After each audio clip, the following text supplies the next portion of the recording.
నమస్తే, జై శ్రీరామ్, భరత్ మాతాకి జై, వందే మాతరం. నేను మీ విలాసాగరం రమేష్. ఈరోజు 25 జూలై 2026. నేను జగిత్యాల అసెంబ్లీకి 2014లో ఆమ్ ఆద్మీ పార్టీ తరఫున ఎమ్మెల్యేకి పోటీ చేసినప్పుడు కొంతమంది నా నుంచి బిర్యానీలు ఏం ఆశించకుండా నేనంటే అభిమానంతో నా ఎంబడి తిరిగిన వాళ్ళు ఉన్నారు. అందులో ఒక తమ్ముడు. అందరికీ నమస్తే, నేను మీ ధనరాజ్ లెక్కల. మీ అందరికీ తెలుసు, నిన్న మన సినిమా రిలీజ్ అయింది.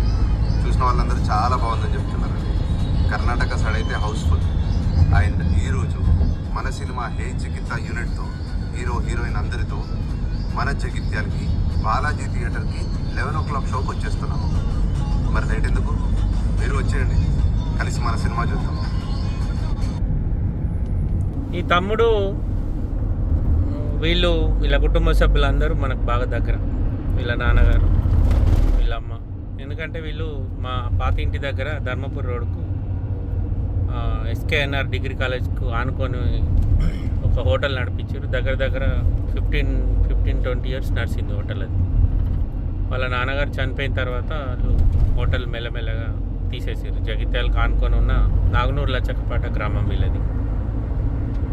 ఆ ఊరు నుంచి వాళ్ళ నాన్న జగిత్యాలకు వచ్చి అక్కడ హోటల్ పెట్టి ఇక మాకు రోజు ఉదయం అక్కడ మాకు అడ్డా. ఎందుకంటే మేము ఎవ్రీ సండే ఎస్కేఎన్ఆర్ డిగ్రీ కాలేజీలో క్రికెట్ ఆడుతాం. ఈ అబ్బాయి కూడా మాతోటి పాపం.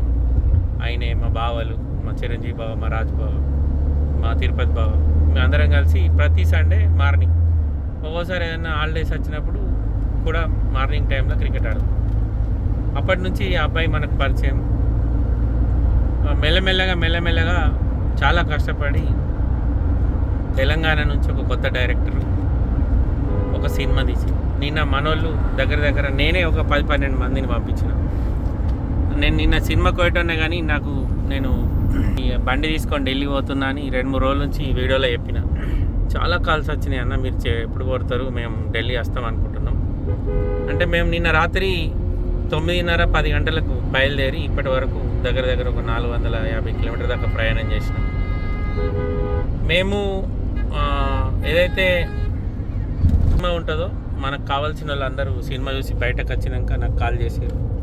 నేను సినిమా గురించి ఎంక్వైరీ చేసిన, మా బావ కూడా మాట్లాడిండు వాళ్ళతోటి. సినిమా గురించి అడిగితే పక్కా తెలంగాణ అండ్ జగిత్యాల ఏంది, జగిత్యాల జిల్లా ఏంది, చుట్టుపక్కల పల్లెటూర్ల వాతావరణం ఏంది, ఒక రైతులు వీళ్ళందరికి సంబంధించిన సబ్జెక్ట్ మీద మంచి సినిమా తీసిండు.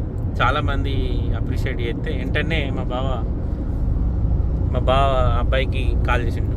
కాల్ చేయగానే రమేష్ అన్న మాట్లాడుతారంటే నాకు ఇవ్వగానే, అన్న థ్యాంక్స్ అన్న, మీరు ఫోన్ చేశారు అది మంచిగా, పిల్లగాడు మంచిగా రిసీవ్ చేసుకున్నాడు. ఎంత ఎదిగినా ఒదిగుండు మా జగిత్యాల వాళ్ళకి వస్తుంది. ఆ పిల్లగాడిది అదే మెంటాలిటీ. నేను అప్పుడు ఎమ్మెల్యేకి పోటీ చేసినప్పుడు నా వెంబడి తిరగడానికి బాగా మంది మొహమాట పడ్డారు. ఎందుకంటే లోకల్ పొలిటికల్ లీడర్స్, అరే మీ కొడుకు పలానంతో పోతుండు, మన పార్టీ కదా, మన తండ్రి ఒక పార్టీ, కొడుకు ఒక పార్టీ అంటే, మావాడు రమేష్ అన్నతోటి రోజు పొద్దున్న క్రికెట్ ఆడతారు ఇక్కడ వాళ్ళ గ్యాంగ్ మొత్తం, అందుకు పోయిండని ఇట్లా భయపట్టించారు. ఆయన వెంబడి ఎందుకు పోతుండు అని. నేనేమో గెలుతాను కాదు కానీ ఆయన ఏమిటి మాకు ఏమైనా మైనస్ అవుతుందేమనే ఉద్దేశం. అయినా పిల్లాడు భయపడలే, నాతోటి తిరిగిండు. ఎలక్షన్ టైం నుంచి ఎలక్షన్ నామినేషన్ వేసి నేను ప్రచారం స్టార్ట్ చేసి ఇక ప్రచారం ముగింపు దాకా నాతో ఒక గ్యాంగ్ ఉంది 5-6. ఆ అబ్బాయి ఒకడు. నేను చాలాసేపు మాట్లాడిన అబ్బాయితో.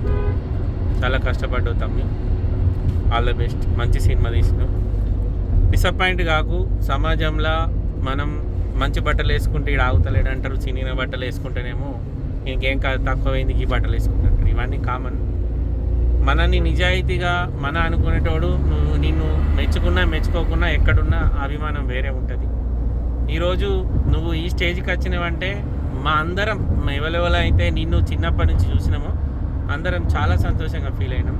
మనోడు అంత దూరం పోయి హైదరాబాద్లో ఎంతో పెద్ద మేధావులు ఉన్న డైరెక్టర్లు అట్లాంటి ప్లేస్లో ఒక సినిమా తీసి దాన్ని పబ్లిక్లకు తీసుకొచ్చి దాన్ని ఇతర రాష్ట్రాలలో కూడా రిలీజ్ చేసాడంటే ఇప్పుడు నువ్వున్న వయసుకు అది మామూలు విషయంగా. నువ్వు బాగా చిన్నపిల్లగాని అయినా నువ్వు గ్రేట్ సాధించినావు.